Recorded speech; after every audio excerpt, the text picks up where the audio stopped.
They attacked a hospital vessel. Earth unleashed its war fleet, Part 1. The UENS Compassion floated in the darkness of space like a city of light. The massive hospital ship was painted white with large red crosses on every side. These symbols meant the same thing in every language across the galaxy. They meant healing. They meant safety. They meant that no weapon should ever touch this vessel. Dr. Park walked through the crowded medical ward with tired eyes but steady hands. She had not slept in 36 hours. A border fight between the Dominion and the Alliance had sent hundreds of wounded to her ship. She did not care which side they came from.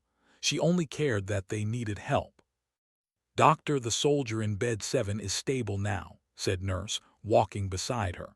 Was a small woman with quick movements and sharp eyes. Nothing escaped her notice. "Good. What about the in-surgery room 3? The child is ready for you." Nodded and changed direction.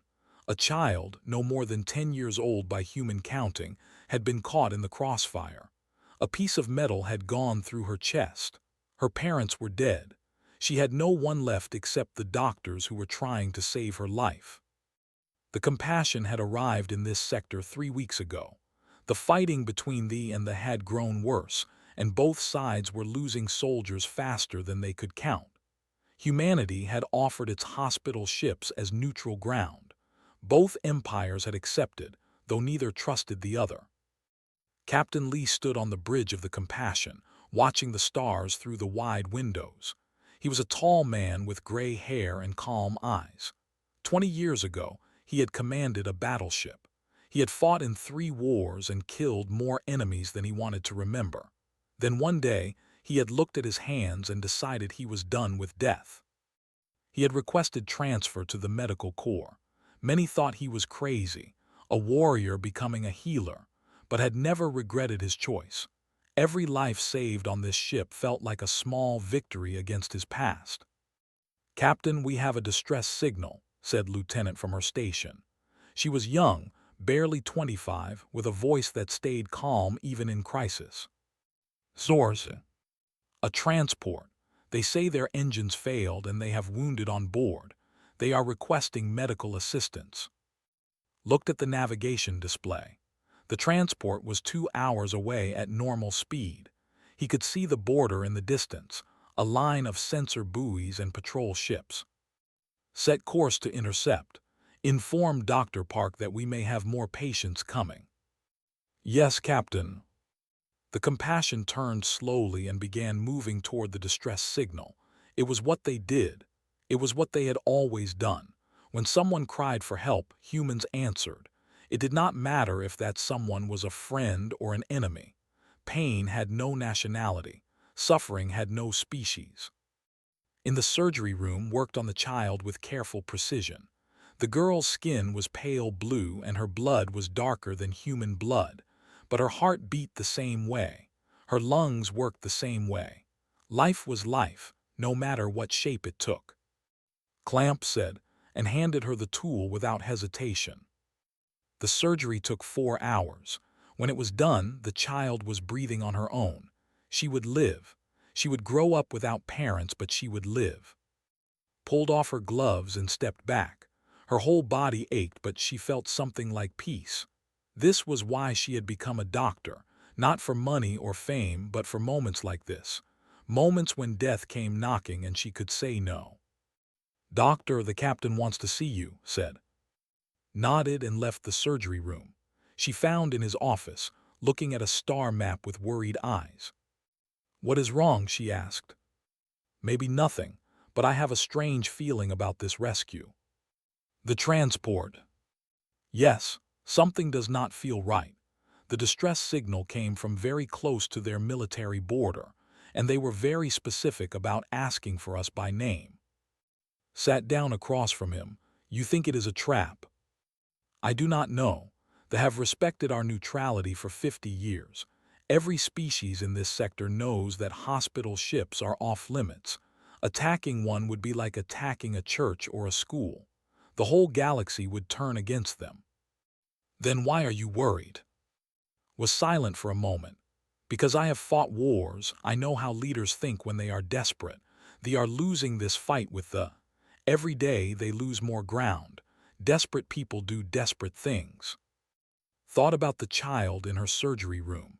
She thought about all the lying side by side in her medical wards. They hated each other out there in the stars.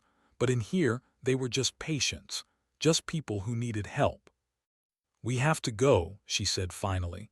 "If there are wounded on that transport, we have to help them. That is who we are." Smiled sadly. "I know I gave the order already. I just wanted you to be ready, in case I am right." The Compassion continued its journey through the dark. 200 medical staff worked in its halls. 300 patients lay in its beds. It carried no weapons, only medicine. It flew no war flag, only the symbol of healing. As they approached the coordinates of the distress signal, his voice came over the speakers. "Captain, I am detecting multiple ships ahead. They were hiding behind an asteroid field." Stood up fast. "How many?" 12, no 15. "They are warships, Captain, and they are powering their weapons." The blood drained from his face. He had been right. He had been right, and now his ship and everyone on it was in terrible danger. "Open a channel to them," he ordered. "Channel open." "Vessels, this is Captain Lee of the UENS Compassion. We are an unarmed hospital ship responding to a distress signal. We carry wounded from both sides of your conflict. Please stand down and explain your intentions." The response came in a cold, hard voice. "Human vessel, you are now prisoners of the Dominion.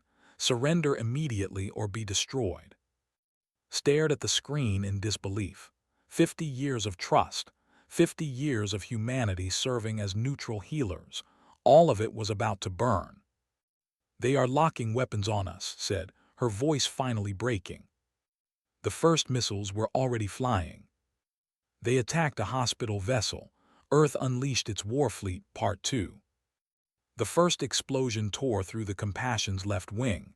The whole ship shook like a toy in an angry child's hand. Lights flickered. Alarms screamed. People fell to the floor as the deck tilted beneath them. Captain Lee grabbed his console to keep from falling. "All hands brace for impact. This is not a drill."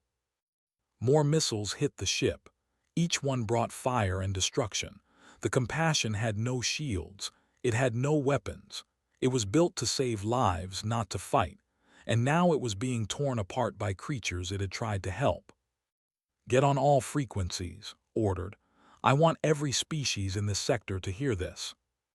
Worked her console with shaking hands. "All channels open, Captain."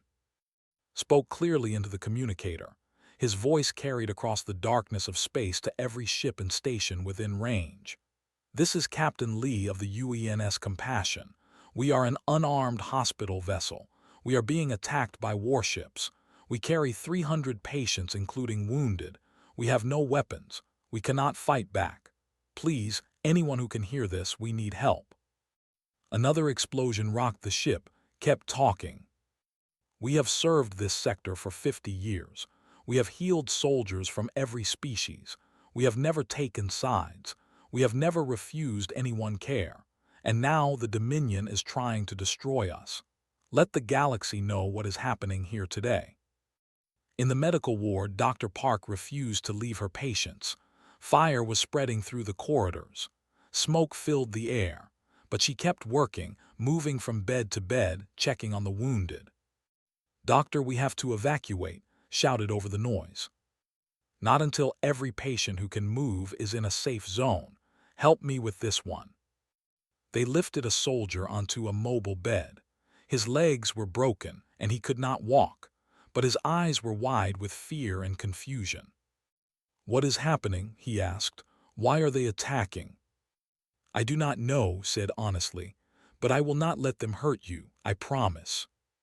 She did not know if she could keep that promise, but she said it anyway because it was what he needed to hear. It was what they all needed to hear. The surgery room where she had saved the child was now on fire, and 2 other nurses managed to carry the girl to safety just before the ceiling collapsed. The child was still unconscious. She did not know that her own people were trying to kill her rescuers.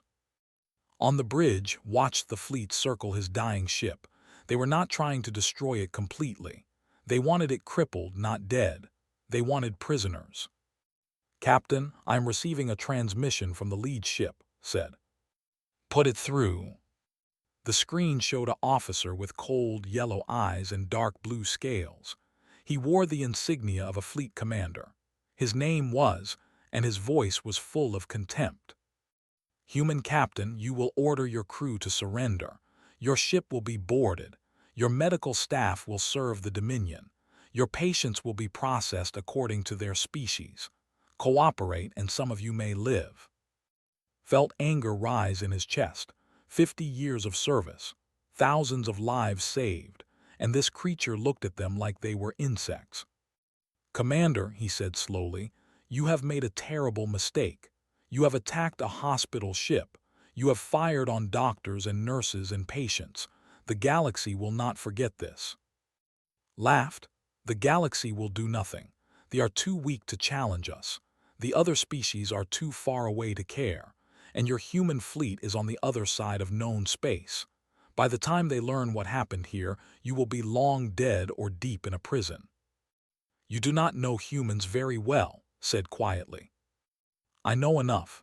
Your species talks about peace and healing, but you are weak. You refuse to fight. You refuse to take sides. You think your neutrality makes you safe, but all it makes you is easy prey." The transmission ended. Stood alone on his ruined bridge, surrounded by smoke and sparks. He looked at his crew. They were scared, but they were still at their posts. They had not given up. "Keep broadcasting," he ordered. "Make sure Earth receives every second of what is happening here." 8 hours later and thousands of light years away, Admiral sat in his office at Sol Command. He was reading reports about fleet movements when his door opened suddenly. "Admiral, you need to see this immediately." Lieutenant stood in the doorway, his face pale. He was a young officer who had seen many things, but he looked like he had just witnessed a ghost. Followed him to the command center. A large screen showed a recording that was still playing. It showed the Compassion being attacked. It showed missiles hitting a ship marked with medical symbols. It showed doctors and nurses running through burning corridors. The room was silent. 50 officers watched the footage without speaking. Some had tears in their eyes. Others had their fists clenched so hard their knuckles were white. Felt something cold settle in his chest. It was not fear, it was not grief. It was rage. A slow, patient, deadly rage that he had not felt in many years. "When was this received?" he asked. 20 minutes ago. The signal bounced through 6 relay stations to reach us. The attack happened approximately 10 hours ago." "Is the Compassion still intact?" "We do not know. The transmission cut off before the end. They may have been boarded by now." Turned to face his officers. "Wake everyone up. Every ship, every soldier, every pilot. I want the Third Fleet ready to move within the hour." "Sir, that is 12 battleships and 40 support vessels. It will take months to get authorization for a deployment that size." "I am not asking for authorization. I am informing you of what is going to happen. They have attacked our hospital ship. They have fired on our doctors. They have broken every law of war that exists, and they are going to answer for it." The door opened again. An aide entered with a tablet. "Admiral, the President is on the line. Emergency session of the Council has been called. They want your recommendation." Took the tablet. He saw the faces of Earth's leaders staring at him, waiting for his words. He thought about the Compassion. He thought about the doctors and nurses who had given their lives to healing. He thought about what they had done to them. "My recommendation is simple," he said. "Send the fleet, all of it. The need to learn a lesson that the galaxy will never forget." The Council voted. It took less than 5 minutes. The decision was unanimous. Returned to the command center. His officers were already preparing for departure. Ships were powering up. Weapons were being loaded. Soldiers were saying goodbye to their families. He opened a channel to the entire fleet. His voice reached every ship, every sailor, every marine. "This is Admiral. 12 hours ago, the Dominion attacked our hospital ship Compassion. They fired on doctors. They fired on nurses. They fired on patients. They broke every rule of honor that civilized species follow. We are going to answer them, not with words, not with diplomacy, with fire and steel. They have forgotten what humans do when you harm those under our protection. We will remind them." The Third Fleet began to move. Engines roared. Stars blurred. An armada of human warships raced across the galaxy toward a single destination. They had no idea what was coming. They attacked a hospital vessel. Earth unleashed its war fleet, Part 3. The Compassion drifted in space like a broken bird. Smoke poured from a dozen holes in its hull. Half of its lights were dark. Emergency power kept the critical systems running, but barely. The ship that had once been a symbol of hope now looked like a corpse. Commander stood on the bridge of his flagship, the Fang, watching the human vessel with satisfaction. His fleet surrounded the Compassion like wolves around wounded prey. In a few hours, his boarding parties would take the ship. The human medical staff would become valuable prisoners. The Dominion would use them as leverage against the Alliance. "Commander requests permission to speak with you," his aide reported. "Send him in." Entered the bridge with hesitation in his step. He was younger than, with lighter scales and worried eyes. He had served under for 3 years, but he had never agreed with his commander's methods. "Commander, I must express my concerns about this action," said carefully. Did not turn around. "What concerns?" "We have attacked a hospital ship, a vessel protected by Galactic Convention.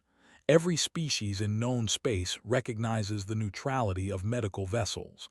This could have serious consequences." "Consequences from whom?" They are losing this war, the other species. They are too far away to care. The humans, their fleet is months away." "The humans are not like other species, Commander. I have studied their history. When you threaten what they protect, they respond with force that seems impossible. They fought wars on there that killed millions. They nearly destroyed themselves before they reached the stars. They know violence in ways that we do not." Finally turned to face his subordinate. His yellow eyes were cold and hard. "You are a coward. You see danger in shadows. The humans are healers, not warriors. They talk about peace and understanding. They send hospital ships instead of battleships. They are weak." "Their hospital ships are not their only ships, Commander."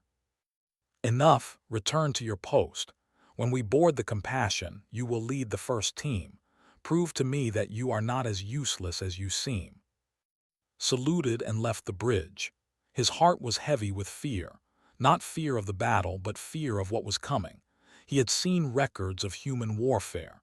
He knew what they could do when they were angry, and attacking a hospital ship would make them very, very angry. On the Compassion, Captain Lee worked to keep his people alive. The attack had killed 43 crew members and 81 patients. The wounded filled every available space. Dr. Park had not stopped working since the first missile hit. "Captain, the fleet is holding position," reported. "They have not fired again, but they are not leaving either. They want us alive, or at least some of us." "What do we do?" Looked around his damaged bridge. His people were tired and scared. They had trained for accidents and emergencies, but not for war. They were healers, not soldiers. They did not know how to fight. But they knew how to survive. "We wait," he said. "Help is coming." "How can you be sure?" "Because I know what we mean to Earth. I know what our people will do when they see what happened to us. They think they have won. They think they have all the time in the world. They are wrong." In a small corner of the medical ward, Dr. Park sat beside the child she had saved. The girl was awake now, weak but conscious. She did not understand what was happening. She did not know that her own people had attacked the ship that saved her life. "Where are my parents?" the girl asked in a small voice. Held her hand gently. "They are gone, little one, I am sorry." The girl's eyes filled with tears. "What will happen to me?" "I do not know, but I promise that as long as I am alive, no one will hurt you. You are my patient. I will protect you." It was a strange promise to make while surrounded by warships, but meant every word. She had become a doctor to save lives, not to watch them be destroyed. She would not give up now. 3 days passed. The fleet waited, grew impatient. He wanted to board the Compassion, but his superiors had ordered him to wait for political negotiations. The government was trying to use the captured hospital ship as a bargaining chip. They did not realize that Earth had already made its decision. On the fourth day, a young pilot named Minu sat in his fighter craft at the front of the human fleet. He was barely 22 years old, fresh from the academy. He had joined the military because his mother had been a nurse on a hospital ship. He had grown up hearing stories about the good work they did. Now he was racing across the galaxy to save one of those ships. "All scouts report status," came the voice of his squadron leader. "Scout 3 ready," Minu responded. "Scout 4 ready." "Scout 5 ready." The third fleet was enormous. 12 battleships formed the core, each one bigger than a small moon. 40 cruisers and destroyers surrounded them. 200 fighters flew in formation like a swarm of angry bees. It was the largest human deployment since the last major war. Admiral stood on the bridge of his flagship, the UENS Retribution. He had not slept in 4 days. He had spent every moment planning the attack, reviewing the enemy positions, studying tactics. He wanted this to be perfect. He wanted them to understand exactly what they had done wrong. "Admiral, we are approaching the target zone," his aide reported. "The fleet is still holding position around the Compassion." "How many ships?" 15 warships, all heavy cruisers or larger. "And the Compassion?" "Still transmitting emergency beacon. Life signs detected. The ship is damaged but not destroyed." Allowed himself a small breath of relief. There were still people to save. There was still a reason to hope. "All ships prepare for arrival. We will exit faster than light travel in 5 minutes. Combat formation on my command." Across the fleet, thousands of soldiers made final preparations. Weapons were charged. Shields were raised. Prayers were whispered. They were about to face an enemy who had broken every rule of civilized warfare. They were about to show the galaxy what happened when you attacked human healers. On the Fang, a sensor officer suddenly jumped to his feet. "Commander, multiple signatures incoming. They are appearing from faster-than-light travel." Walked calmly to the sensor station. "How many?" "Dozens, no hundreds, Commander, there are. There are over 200 ships." His confidence cracked for the first time. "That is impossible.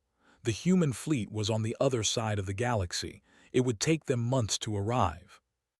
"They are human signatures, Commander, all of them. Battleships, cruisers, fighters. It is an entire armada." The third fleet appeared in perfect formation, surrounding the forces like a closing fist. The human ships were sleek and deadly, covered in weapons that they had never seen up close. They had heard stories about human military power, but they had never believed them. Humans were healers, not warriors. That was what everyone said. Everyone was wrong. Admiral opened a communication channel. His face appeared on every screen, calm and cold as ice. "Fleet, this is Admiral of the United Earth Navy. You have attacked our hospital ship. You have fired on our doctors and nurses. You have broken every law of war that exists. You have one chance. Surrender now. Release the Compassion. Face justice for your crimes. If you refuse, we will destroy you. This is your only warning." Commander stared at the screen with disbelief. Then, slowly, his disbelief turned to anger. He would not be threatened by healers. He would not surrender to a species that refused to fight. "Human Admiral," he said with contempt, "you are outnumbered in experience and courage. Your ships may be many, but your people are weak. You do not have the stomach for war. Leave now and we may let some of you live. His expression did not change. Very well. The channel closed. Minyu gripped his controls as the order came through. All ships, this is Admiral, begin. The first human missiles were already flying. They attacked a hospital vessel. Earth unleashed its war fleet Part 4. The battle began with fire. Human missiles crossed the void between the fleets like 1,000 falling stars. They moved faster than anything they had ever seen, guided by computers that could calculate 1,000,000 adjustments per second. The first wave hit the shields before anyone could react. Commander screamed orders at his crew.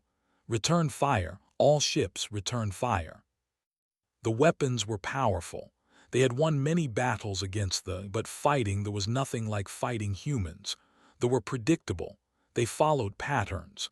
They made mistakes when they panicked. Humans did not panic. They became more dangerous. Admiral stood at the center of his bridge like a statue. His officers moved around him, calling out reports and orders. He watched everything on the tactical display, seeing the battle as a chess game. Every move had a purpose. Every attack opened the way for another attack. Second Squadron moved to flank position. Third Squadron target their engines. I want them unable to run. The human fleet moved with perfect coordination. Ships that had never fought together before worked as if they shared one mind. They had trained for this. They had prepared for this. Every captain knew the plan. Every soldier knew their role. Minyu flew his fighter through a storm of energy beams and missiles. His hands moved on instinct, dodging attacks that would have killed him a heartbeat later. Around him, other fighters flew in formation, protecting each other, covering each other's blind spots. Scout 3 to command, the left flank is weakening. Their shields are failing. Confirmed, Scout 3. All fighters concentrate fire on the left flank. Create an opening for the cruisers. Minyu dove toward the lines. His weapons fired in short, precise bursts. He was not trying to destroy ships. He was trying to break their formation, create chaos, give the bigger human ships clear targets. On the Fang, alarms were screaming. 3 of ships were already disabled. 2 more were burning. The humans were not trying to kill everyone. They were trying to cripple the fleet, take prisoners, capture evidence of what they had done. Commander, we cannot hold this position, reported. Our shields are at 40%. The humans are targeting our weapons and engines. They want us alive. Then we fight harder. We are the Dominion. We do not surrender to healers. They are not fighting like healers, Commander. They are fighting like predators. They know exactly what they are doing. This is not a battle. This is an execution. Struck across the face. Coward, return to your station. Stumbled back, tasting blood. But he did not argue. There was no point. Would not listen. He would never admit that he had made a mistake. He would never accept that attacking the hospital ship was the worst decision of his life. Aboard the Compassion, Dr. Park watched the battle through a cracked window. She saw human ships surrounding the fleet, saw explosions lighting up the darkness, saw rescue craft already moving toward her broken vessel. They came, said beside her, tears running down her cheeks. They actually came. Of course they came. We are their people. They would never abandon us. Captain Lee stood on what remained of his bridge, watching the same battle. He felt pride and grief mixed together. Pride that his species had come so far to save them. Grief for the lives already lost. This battle would not bring back the dead, but it would make sure their deaths meant something. Captain, human rescue ships are approaching. They want permission to dock. Permission granted. Get our people ready for evacuation. Far away on Earth, Counselor Nam watched the battle through a secure connection. She was the diplomatic representative assigned to this mission. Her job was to make sure the galaxy understood why humans had responded with such force. The government is trying to contact us, her aide reported. They want to negotiate. They should have thought about negotiation before they fired on doctors. What should I tell them? Tell them we will speak with High Arbiter directly, no one else. If he wants to end this, he can come here himself. High Arbiter was the political leader of the Dominion. He was old, experienced, and careful. He had not known about this attack until it was already happening. When he learned the truth, he had been furious. Attacking a hospital ship was madness. It violated every treaty they had ever signed. It gave their enemies the perfect excuse for war. And now humans were destroying his fleet, while the whole galaxy watched. Activated his personal communicator. This is High Arbiter to all forces. Commander's actions were not authorized by the Dominion. Any officer who surrenders to human forces will not be punished. I repeat, surrender is permitted. We cannot win this fight. Heard the message on his bridge. His face turned dark with rage. Traitor, coward, I will not surrender. Do not kneel to lesser species. He pulled his sidearm and shot the communication console. Then he turned to his remaining crew. Anyone who tries to surrender will be executed. We fight to the death. Watched his commander with horror. This was not courage. This was madness. Would rather kill everyone on the ship than admit he was wrong. Slowly, carefully, moved his hand toward his own weapon. The human fleet continued its systematic destruction of the forces. One by one, the ships went dark. Their weapons were destroyed. Their engines were disabled. They drifted helplessly in space, waiting to be captured. Admiral watched the last resistance crumble. Only the Fang still fought, its shields nearly gone, its weapons barely functioning. Refused to stop firing even though every shot was useless. Admiral, we can destroy the flagship with one concentrated volley, his tactical officer reported. No, I want to take that ship intact. I want Commander alive. He will stand trial for his crimes. Death would be too easy for him. Understood, sir. On the Fang made his decision. He drew his weapon and pointed it at. Commander, I am relieving you of duty. This battle is over. We have lost. I will not let you kill our entire crew for your pride. Spun around, his own weapon raised. You dare, you pathetic spineless. Fired, the shot hit in the shoulder, spinning him around and dropping him to the deck. His weapon clattered away across the floor. All crew, this is. I am now in command. Lower all weapons and prepare to surrender.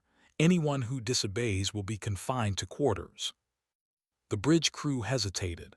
Then one by one they obeyed. They were tired, they were scared, and they knew was right. The fight was over. Opened a channel to the human fleet. Human Admiral, this is of the Fang. We surrender. We request medical attention for our wounded. Commander is injured and in custody. Admiral's voice came back, calm and measured. Surrender accepted. Hold your position. Our Marines will board your ship shortly. Anyone who cooperates will be treated fairly. Anyone who resists will be handled accordingly. Understood, out. He lowered his weapon and looked at lying on the deck, clutching his wounded shoulder. The commander's eyes were full of hatred and disbelief. They will execute us all, spat. The humans will show no mercy. Shook his head.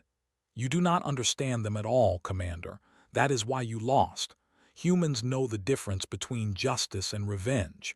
They will treat us better than we deserve. The battle was over. The human fleet had won, but the true test was still to come. They attacked a hospital vessel. Earth unleashed its war fleet, Part 5. The fighting was over. The void around the Compassion was filled with broken ships and floating wreckage. Human rescue craft moved through the debris, picking up survivors from both sides. It did not matter if they wore human uniforms or armor. If they were alive, they were rescued. If they were wounded, they were treated. Admiral boarded the Fang with a squad of Marines at his back. The crew had surrendered peacefully.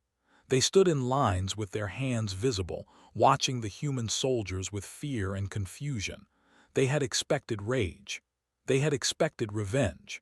Instead, the humans were calm and professional. Met the Admiral at the bridge entrance. His face was tired, but his posture was straight. He had done the right thing. He knew that now. Admiral, I am. Commander is in the medical bay under guard. He is wounded but alive. Take me to him. They walked through the damaged corridors of the ship. Human Marines secured every section, taking weapons and restraining anyone who might cause trouble. But there was no violence. They were too shocked to fight. Lay on a medical bed, his shoulder wrapped in bandages. His yellow eyes burned with hatred when he saw approach. Come to gloat, human. Come to watch me die. Stood over him, face unreadable. You will not die, Commander. At least not from that wound. You will be taken to Earth. You will stand trial for attacking a protected vessel. You will face justice for every person who died on the Compassion. Justice? You mean execution? No, I mean justice. There is a difference. Humans learned that lesson long ago. We could kill you right now. No one would blame us. You attacked our doctors. You fired on our nurses. You murdered innocent patients in their beds. Every law of war says we could execute you on the spot. Leaned closer, his voice dropping to almost a whisper. But we will not. You will live. You will face judges and juries. You will hear the evidence against you. You will see the faces of the families whose loved ones you killed. And then you will spend the rest of your life in a prison cell, knowing that everyone in the galaxy saw what you did. Death would be easy. We are not going to give you easy. His face went pale. For the first time since the battle began, he truly understood what he was facing.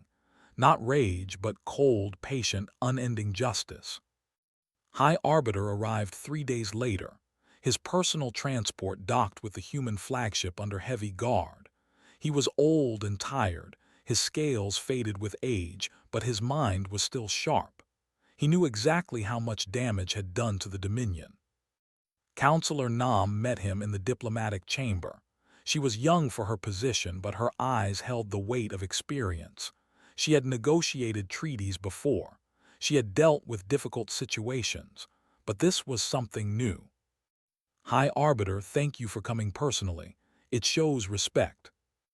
It is the least I can do. Commander acted without authorization. His attack on your hospital ship was a violation of everything the Dominion stands for. I am here to make things right. Can you make things right, High Arbiter? 43 crew members died. 81 patients died. Some of them were, your own people killed your own people. Lowered his head. I know, and I have no excuse, only an apology and an offer of compensation. The negotiations lasted a week. In the end, they agreed to pay for the construction of 5 new hospital ships. They agreed to sign a treaty making any attack on medical vessels a crime punishable by the harshest penalties. They agreed to hand over and his senior officers for trial on Earth. But the most important part of the agreement was something simpler. The Dominion publicly apologized. They admitted their mistake to the entire galaxy. They acknowledged that humans had responded with both power and restraint. The message spread to every corner of known space. Humanity could destroy fleets when provoked, but more importantly, humanity could show mercy when mercy was not required. On the Compassion, life slowly returned to normal. Repair crews worked day and night to fix the damage. New crew members arrived to replace those who had died. The hospital ship would fly again. Dr. Park stood in the main medical ward surrounded by patients. Some were human. Some were. They all received the same care. They all received the same kindness. Captain Lee approached her with a small box in his hands. Doctor, I have something for you. She opened the box. Inside was a medal, the highest honor that Earth could give to a civilian. I cannot accept this, she said. I was just doing my job. That is exactly why you deserve it. You kept working when the ship was on fire. You saved lives when death was all around you. You are a hero. She looked at the medal for a long moment. Then she closed the box and handed it back. Give it to, she saved more people than I did. I just did surgeries. She organized the evacuations. She carried patients through burning corridors. She never stopped moving, never stopped helping. If anyone deserves this, she does. Smiled, already refused it. She said the same thing about you. Then give it to the families of those who died. They lost more than any medal can repay. A week later, a new ship launched from Earth's orbital shipyards. It was bigger than the original Compassion, with better shields and more advanced medical equipment. They called it the UENS Compassion II. Captain Lee stood on the bridge of the new ship, looking at the stars. Beside him stood Dr. Park, nurse, and 100 other crew members. Some were old friends. Some were new volunteers who had signed up after hearing about the attack. "Where is our first mission?" asked. "Space," Lee answered. "There are civilians there who need medical care. Their government started a war they could not finish. Now ordinary people are suffering. We are going to help the people whose leaders tried to destroy us." Yes, that is what we do. We do not choose patients based on politics. We do not refuse care based on species. We heal everyone who needs healing. That is who we are. The Compassion II engaged its engines and began moving toward the stars. Behind it, the human fleet held position, watching over the sector until peace was truly restored. In the months that followed, stories spread across the galaxy. Stories about the ship that was attacked by. Stories about the human fleet that came to save it.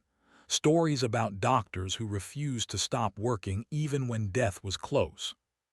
But the story that spread the farthest was simpler than all of that. It was a warning and a promise, spoken in 100 languages on 1,000 worlds. Harm their warriors and humans will fight. Harm their healers and humans will end you. The child that Dr. Park had saved recovered completely. She was adopted by a human family on Earth, raised in peace far from the war that had killed her parents. When she grew up, she became a doctor herself. She served on a hospital ship named after the surgeon who had saved her life. The UENS Park flew the same routes as the Compassion, treating the wounded and sick regardless of species or politics.